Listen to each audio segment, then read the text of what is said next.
Hello everyone, Monster Menu will be released for PlayStation and Nintendo Switch on May 23rd. This game is a fairly unusual RPG, where you fight and eat your way through a giant cave. Yeah, food is the central theme of this game, and let me say this, these dishes can look extremely disgusting. How about bug kebab or a dirty poor dish? In fact, it's so disgusting that they added a censor button in the settings menu, but the game actually includes a lot more than just cooking, which I discussed in this video. Feel free to subscribe to my channel, I review new games every week.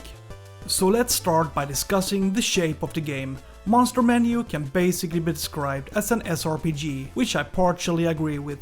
Certainly, the game contains the classic elements that are significant for the genre, such as turn-based battles, different classes, deep customization, character development, and being able to equip your squad with the best weapons and armor. There is indeed a freedom in how you create your heroes. A contrast to this, however, is the narrative, which I perceive as relatively thin. Don't expect hour-long monologues or dialogues, you won't find that in this game.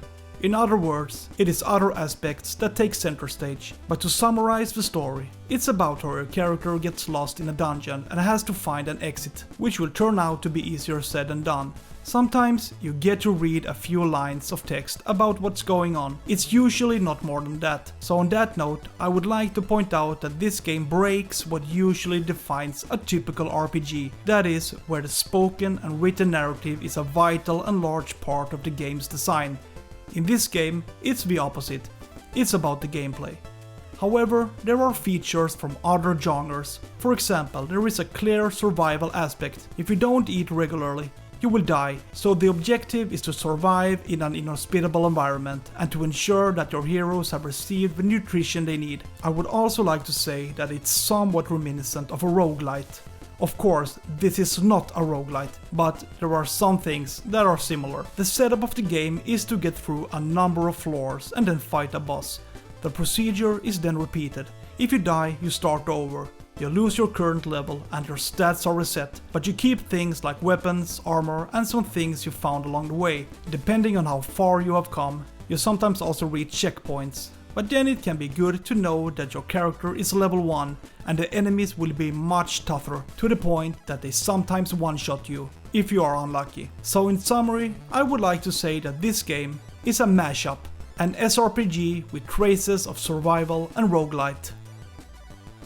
In the game there are 9 classes to choose from, plus you can choose jobless. We're talking about magicians, swordsmen, thieves and archers. It feels quite standard.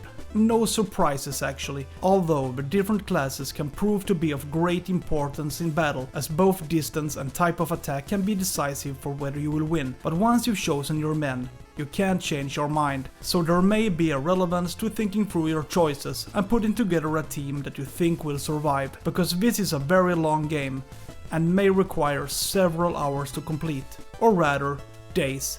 So maybe it's stupid to choose classes completely at random and then sit there 50 hours later and be dissatisfied. I have mostly played with a typical mix of melee and ranged classes, which for my part has worked relatively smoothly, but it will be interesting to see how others choose to form their team. The combinations are basically endless. There is also the option to customize your heroes to your liking, for example, choosing gender, changing hair, and choosing the color of your armor. So if you play with 4 characters, which is the max, you can create 4 people that look completely unique, which is pretty cool actually. In addition, you can name each character, which can be handy if you want to keep track of their class. So we have come to the actual gameplay. You run around on a limited floor where there are 4 things to think about. Firstly, running into enemies and activating a turn-based battle. Second, loot everything you see. Third, to interact with the occasional altars that can be found. And finally, find the exit. In the battles, you move your men in a grid pattern.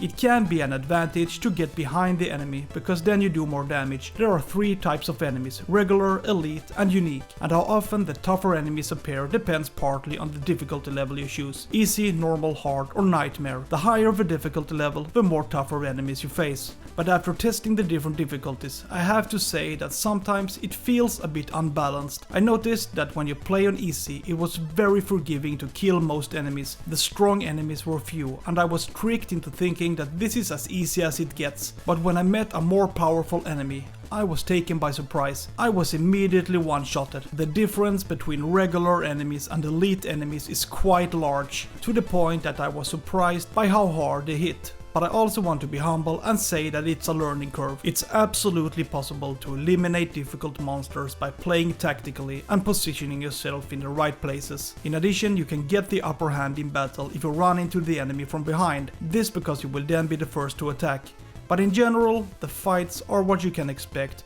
Those who are used to playing these types of games probably won't be too surprised. However, I think it's relevant to highlight all the classes that can be used. It can be entertaining to see how they all act and what they have to offer. So from that perspective, there is the exploratory aspect of who you prefer to bring into battle. I mentioned earlier that this is a survival game. In part. Above all, we are talking about the life-sustaining parameters that are constantly decreasing and must be replenished. You have 4 meters to keep track of: your health pool, calories, happiness, and hydration. If a calorie and hydration meter are at 0, you're taking permanent damage. Therefore, one must eat. As you collect ingredients, you can cook different meals that will help you going. Above all, it can be tricky if you use skills, as they drain the meters faster, but once in the cave, you can eat along the way, if necessary. Once you have reached an exit, you have the option of returning to your camp. This serves as the game's hub. Here you can cook, craft items, and save your game. So basically, the game looks like this. Make your way through 10 floors and eliminate a boss, and visit the hub every so often to recharge. Then you repeat everything several times.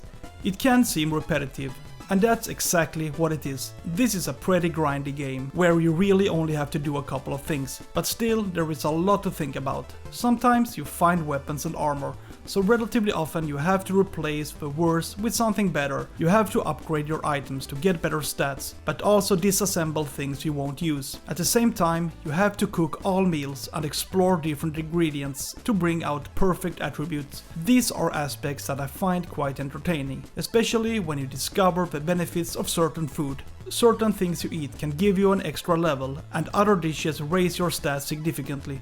So, it's a constant search for better food, which really takes the game in a different direction. Sometimes I spent more time in the menus looking for the perfect ingredients, and less time fighting enemies. Monster Menu is a game that may first and foremost be aimed at those who prefer grindy games. If you kill every visible enemy, if you loot everything you see, if you spend time cooking, if you constantly change armor and weapons and upgrade them, this can take days to get through. This is a comprehensive adventure, and with this you have all the classes to play with. In other words, this is a game with a relatively high replay value. But then you also have to like this style, and maybe it doesn't suit everyone. Maybe some would get tired of constantly killing enemies, searching for ingredients and cooking dishes. But perhaps the game can engage those who prefer an RPG that puts text and dialogue aside in favor of gameplay. Monster Menu is basically freed from passages with long dialogues and monologues, which may suit those who prefer an adventure that partially revolves around taking on a large amount of enemies. But after all, I found it quite engaging.